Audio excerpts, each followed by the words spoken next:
அனைவருக்கும் வணக்கம். இன்றைய காணொளியில் நாங்கள் ஐக்கிய நாடுகள் சபையின் அமைப்புகள், 2 அமைப்புகள் தொடர்பான விடயங்களை இதில் கலந்துரையாட இருக்கிறோம். உங்களுக்கு தெரியும், ஒன்று ஐக்கிய நாடுகள் மனித உரிமைகள் பேரவை, UNHRCன்னு சொல்லுவோம். அது மாதிரி ஐக்கிய நாடுகள் மனித உரிமைகள் உயர் ஆணையாளர் அலுவலகம், OHCHRன்னு சொல்லுவோம். இதில் 2 அமைப்புகளும் இந்த ஐக்கிய நாடுகள் சபையினால் ஒழுங்கமைக்கப்பட்டு நிர்வகிக்கப்படுகின்ற ஒரு அமைப்பாக காணப்படுகின்றது. இதில் முதலில் நாங்கள் ஐக்கிய நாடுகள் மனித உரிமைகள் பேரவைகள் தொடர்பாக UNHRC தொடர்பான தகவல்களை இங்கே கலந்துரையாட இருக்கிறோம். அந்த வகையில் இந்த அமைப்பானது ஜெனீவா, சுவிட்சர்லாந்து நாட்டிலே அதன் அமைவிடத்தை கொண்டதாக காணப்படுகின்றது. ஜெனீவா, சுவிட்சர்லாந்து நாட்டில் உள்ள ஜெனீவா நகரிலே இந்த அமைவிடத்தை கொண்டதாக காணப்படுகின்றது. இந்த அமைப்பில் அதாவது ஐக்கிய நாடுகள் மனித உரிமை பேரவையில் 47 உறுப்பு நாடுகள் அங்கம் வகிக்கின்றன. ஐக்கிய நாடுகள் மனித உரிமைகள் பேரவையில் 47 உறுப்பு நாடுகள் அங்கம் வகிக்கின்றன. இதன் நோக்கம் அல்லது இதன் இலக்கு உலகெங்கிலும் உள்ள மனித உரிமை மீறல் சூழ்நிலைகளை விவாதிப்பது, கண்காணிப்பது மற்றும் அறிக்கையிடுவது தொடர்பான பணியாக இதன் நோக்கம் காணப்படுகின்றது.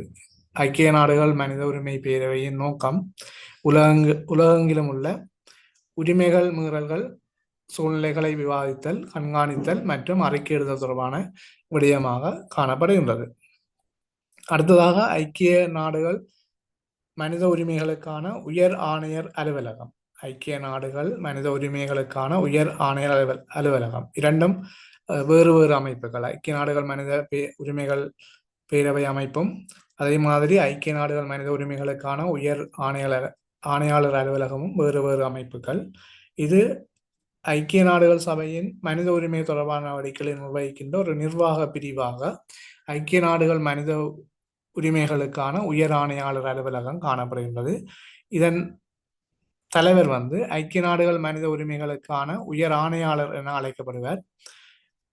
இது ஐக்கிய மனித உரிமைகள் பேரவை தொடர்பாக இது மனித உரிமைகள் பேரவை மற்றும் ஏனைய ஐக்கிய நாடுகள் உடைய அமைப்புகளுக்கும் தொழில்நுட்ப மற்றும் நிர்வாக ஆதரவை வழங்குகின்ற ஒரு அமைப்பாக காணப்படுகின்றது.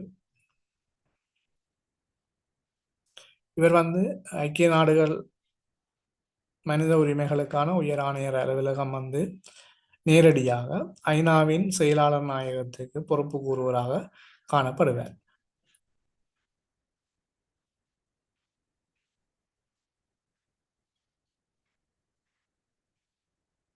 இந்த அமைப்பின் நோக்கம் நேரடியாக உலகெங்கிலும் மனித உரிமை மீறல்கள் நடக்கின்ற போது அது தொடர்பான ஆலோசனைகளை உலக நாடுகள் அல்லது அந்த மனித உரிமை மீறல்கள் நடக்கிற நாடுகளுக்கு ஆலோசனைகளை வழங்குவதாக இருப்பார். இவருடைய பிரதான நோக்கமாக இருக்கும். இந்த ஐக்கிய நாடுகள் அமைப்புக்கு ஐக்கிய நாடுகள் மனித உரிமை உயர்ஸ்தானியர் ஆணையாளர் அமைப்புக்கும்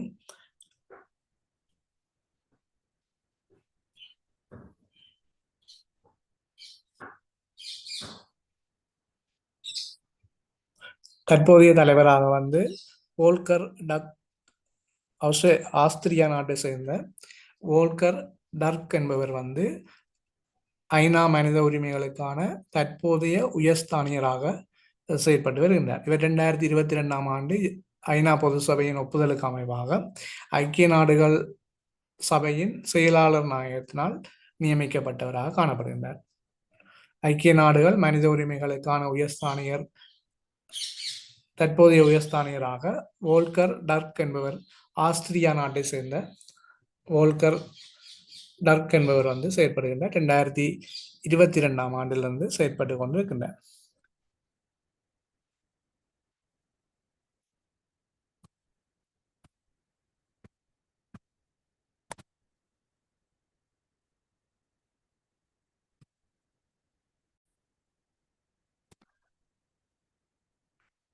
மனித உரிமைகள் தொடர்பாக உலகளவிலே ஒரு உலகளாவிய சட்ட ஆட்சி சுட்டி உலக நாடுகள்ல எந்த அளவுக்கு சட்டங்கள் பின்பற்றப்படுது பின்பற்றப்பட்டு ஆட்சி நடைபெறுகிறது என்பதை கணிப்பீடு செய்வதற்காக உலகளாவிய சட்ட ஆட்சி சுட்டி அல்லது உலக நீதி செயற்திட்டத்தின் சுட்டி என்று சொல்லி ஒரு அளவீடு வந்து பின்பற்றப்பட்டு வருகின்றது. அதற்கு அமைவாக இந்த சுட்டியின் கீழ் அரசாங்க அதிகாரங்களுக்கான கட்டுப்பாடு, அது மாதிரி ஊழல்கள் இல்லாமை, வெளிப்படையான அரசாங்கம், அடிப்படை உரிமைகள், சட்டம் மற்றும் ஒழுங்கு பாதுகாப்பு, சட்ட அமலாக்கம், குற்றவியல் நீதி, சிவில் நீதி போன்றவை தொடர்பான விடயங்கள் கருத்தில் கொள்ளப்பட்டு உலகில் இருக்கிற நாடுகள் அனைத்தும் இந்த உலக நீதி செயற்திட்ட சட்டாட்சி சுட்டியின் கீழ் தரப்படுத்தப்படுகின்றது. 2024 ஆண்டுல இந்த சுட்டியின் கீழ் 142 நாடுகள் வந்து தரப்படுத்தப்பட்டிருந்தது.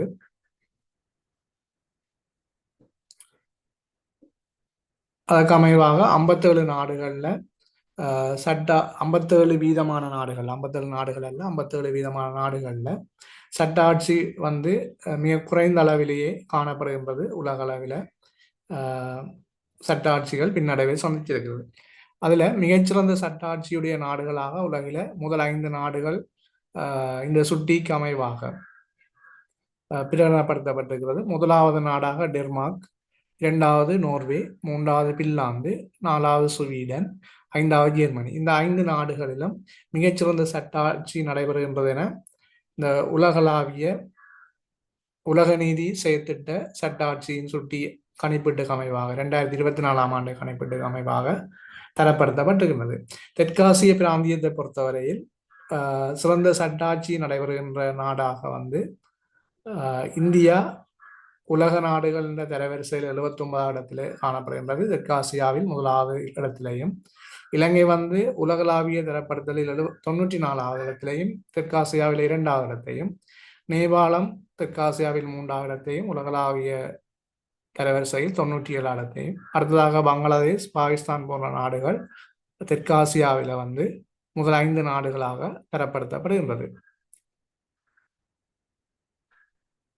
அதே போல தெற்காசியாவில் மிக குறைந்த அல்லது உலகளவில் அதில் உலகளவில் மிக குறைந்த சட்ட ஆட்சி காணப்படுகின்ற நாடுகளாக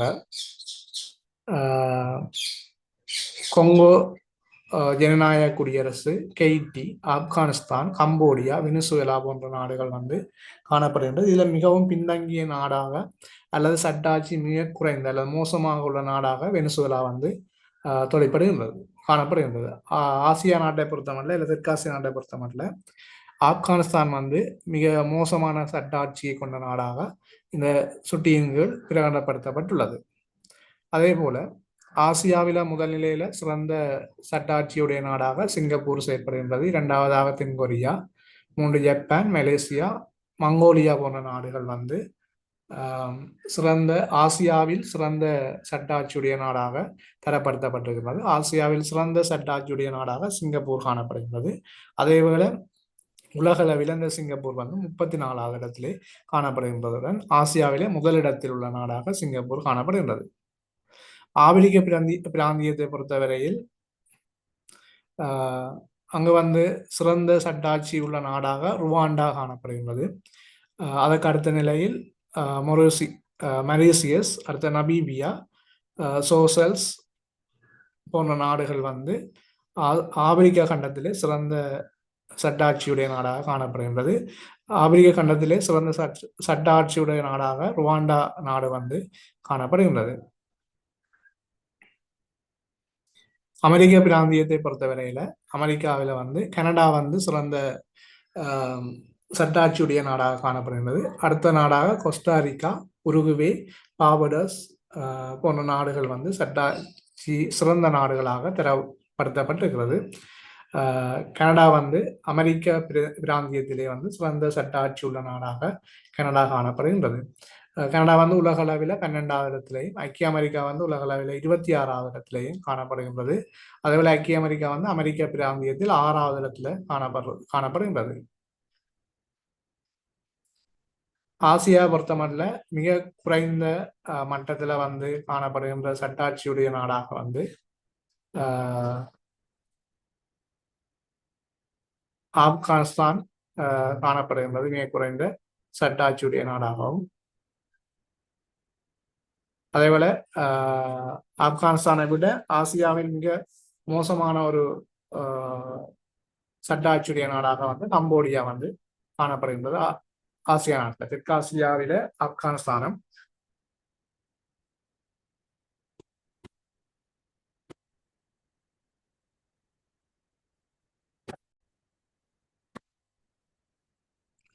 இவை வந்து உலக நீதி செயற்திட்ட சட்டாட்சி சுட்டி 2024 அமைவாக காணப்படும் நிலைமைகள். மீண்டும் இலங்கையை பொறுத்தவரையில் இலங்கை 142 நாடுகளில் 94வது இடத்துல காணப்படுகின்றது. தெற்காசியாவில் 2வது இடத்துல காணப்படுகின்றது என்பதை குறிப்பிட விரும்புகிறேன். இந்த சிறிய காணொளி வந்து இத்துடன் நிறைவு செய்து கொண்டு அடுத்த காணொளியில் மீண்டும் சந்திப்போம்.